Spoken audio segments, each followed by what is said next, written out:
हे बघू शकता मस्त झालेत, आतमध्ये फुललेले आहेत.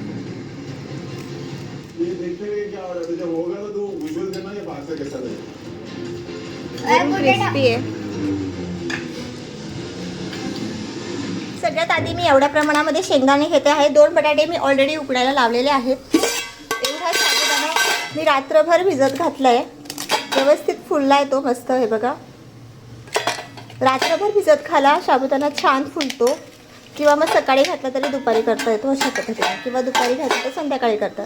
5-6 तास तरी भिजू द्या. 1-1.5 तासात काही साबुदाणा व्यवस्थित भिजत नाही. आणि हा साबुदाणा झाला. हे शेंगदाणे आता मी व्यवस्थित बारीक ह्याच्यावर भाजून घेणार आहे. जास्त आपल्याला भाजायची नाही, जाळायची नाही, नॉर्मल असं भाजून घ्यायचं आहे. बघू शकता हलकेसे भाजून घ्यायचे आहेत. आता गॅस बंद करते आणि हे शेंगदाणे मी काढून घेते. आता हे आपण थंड होऊ द्यायला ठेवूया आणि हे बटाटे आता शिजतील तोवर आपण बाकीची कामं करून घेऊ. हॅलो फ्रेंड्स, आज आहे एकादशी, तर आम्ही त्यानिमित्त करतो आहोत साबुदाणा वडे. साबुदाणा वडे करताना नेहमीच आपल्याकडून चुका होतात, जेणेकरून आपले वडे एकतर कडक होतात किंवा मग आतूनही कडक होतात आणि बाहेरूनही निब्बर लागतात. आपल्याला हवे आहेत बाहेरून क्रिस्पी आणि आतून मऊ. तर तसे वडे करण्यासाठी काय काय टिप्स करायचे आहेत आणि काय करायचं आहे ते सगळं तुम्हाला मी आज सांगणार आहे. आणि साबुदाणे वड्यासोबत दरवेळेस दही खाऊन कंटाळले आहात, बाहेरची चटणी करायची जे बाहेर भेटते ती चटणीची रेसिपीसुद्धा तुम्हाला आज मी दाखवणार आहे. चला तर मग स्टार्ट करूया आपले साबुदाणे वड्यांची रेसिपी. त्यासाठी आपल्याला काय काय लागणार आहे ते बघूया. सगळ्यात आधी हे जे तुम्हाला दाखवलं तर त्या पद्धतीने मी हे जे शेंगदाणे आहेत या पद्धतीने भाजून घेतले आहेत. चटणी करण्यासाठी आपल्याला थोडेसे जास्त शेंगदाणे लागणार आहेत, ते आहेत कच्चे. तर आपण अंदाजानुसार, आता आपल्याला वडे करायचे तर वडे थोडेसे नॉर्मल तिखट पाहिजे, त्यासाठी आपण एवढ्या मिरच्या टाकणार आहोत त्याच्यामध्ये. या मिरच्या आणि हे वडे, हे शेंगदाणे आपण वाटून घेणार आहोत. बारीक वाटायचं आहे, अजिबात जाडसर वाटायचं नाही. बारीक वाटल्यानेच ते वडे व्यवस्थित होतात. आणि थोडेसे मिरच्या ज्या आहेत, साधारण एवढ्या मिरच्या मी ह्या शेंगदाण्यामध्ये टाकते आहे. ते आपण करणार आहोत चटणी. हे बघा, आता हे सेपरेट सेपरेट वाटून घ्यायचं आहे. हे आता मी वाटून घेते आधी आणि ते आपण टाकणार आहोत त्याच्यामध्ये. हे 2 बटाटे मी व्यवस्थित उकडून घेतलेले आहेत. आणि हे आहेत साबुदाणे भिजलेलेत रात्रभर. मी अशा पद्धतीने वाटून घेतलं. जास्त बारीक पण नाही, जास्त जाडसर पण नाही, थोड्याफार मिरच्या राहून जातात. आता हे मी सगळं ह्याच्यामध्ये मिक्स करणार आहे.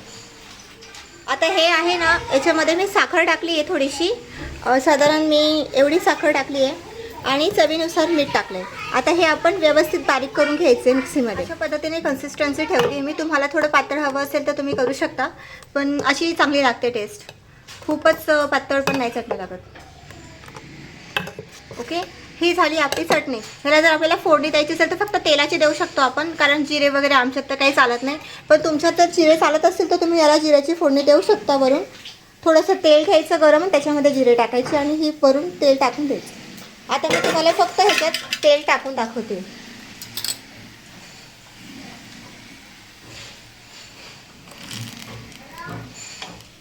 तेल गरम आहे.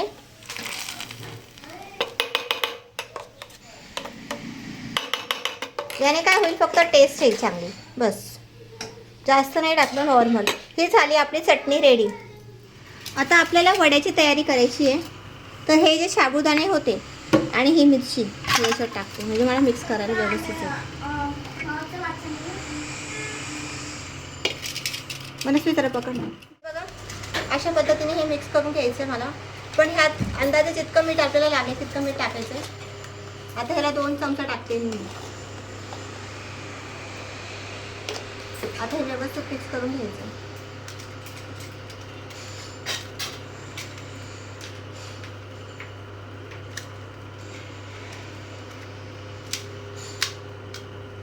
अजिबात गाठी सोडायचे नाही. हे सगळीकडे जे आहे ना ते लागलं पाहिजे.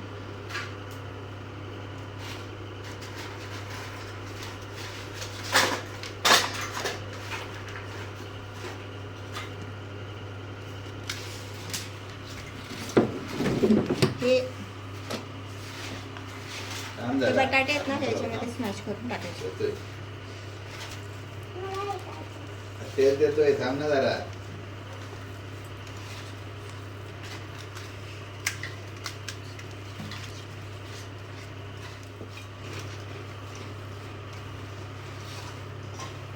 सगळीकडे लागलं पाहिजे. अशा पद्धतीने व्यवस्थित मिक्स करायचं आहे. बटाटे सगळीकडे लागले पाहिजे आणि हा जो कूट आहे तो पण सगळीकडे लागला पाहिजे, नाहीतर मग टेस्ट लागणार नाही. मीठ टाकलं का? हां, 2 चमचे टाकले. आता हे तेल गरम आहे ना, पद्धतीने हे माझं झालेलं आहे. आता मी याचे मोठे मोठे गोल करून ठेवणार आहे.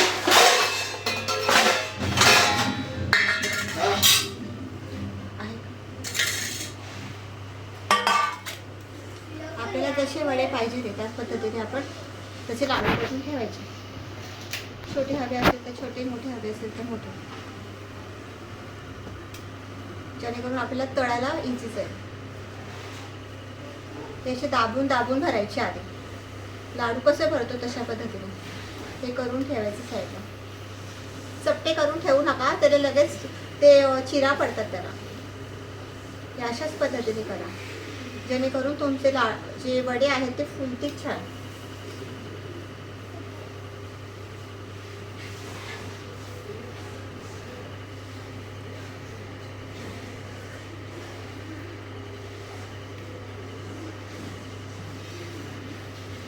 मम्मी जा ताट इकडे सारखं जा, तुला खायचं असेल, तुला खायचं असेल ना, काय तुला खायचं असेल ना. नाही नंतर काय. हे बघा, काही मीडियम साईजचे पण करू शकता आपण. अशा पद्धतीने जाडी ठेवायची आहे आणि ते तेलामध्ये सोडून द्यायचं. हे जे आहे हा गोल, हा अशा पद्धतीने चपटा करायचा. आपल्याला जितकं पातळ हवं आहे तितकं, म्हणजे साईडच्या कडा दाबून द्यायच्या. हाताला पाणी आहे आपल्या, त्याच्यामुळे ते चिरणार नाही. अशा पद्धतीने हाताला पाणी लावून घ्यायचं आधी. त्याच्यानंतर एक साथ 3-3 वडे सोडते मी.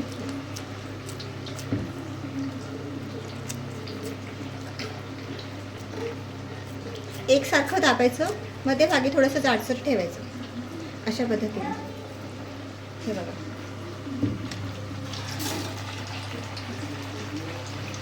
बंद करू. गॅस फास्ट आहे.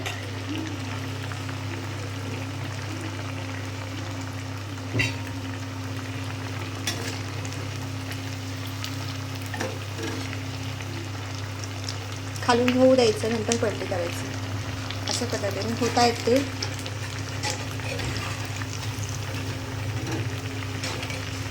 पलटी करत राहायचं. नंतर एकदा का ते पक्के झाले की मग पलटी करायचं.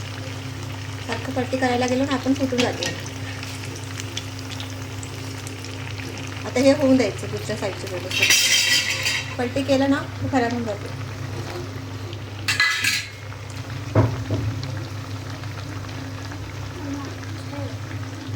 वडा अशा पद्धतीने मी एवढे गोळे केलेले आहेत. अजून बाकी आहेत ते करेल नंतर.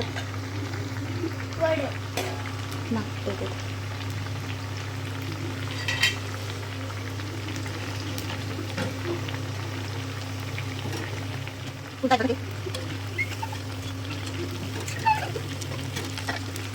आमच्या घरी वडे थोडेसे लालसर लागतात, म्हणून मी लालसर तळते. तुम्हाला जर कमी लालसर हवे असतील तर तुम्ही करू शकता. पण असं केल्याने काय होतं, बाहेरून जी साईड आहे ना ती खूप क्रिस्पी लागते आणि खूप छान लागते टेस्ट त्याची. अजिबात कच्चे राहत नाही आतमध्ये. हे बघू शकता मस्त झालेत. आतमध्ये फुललेले आहेत.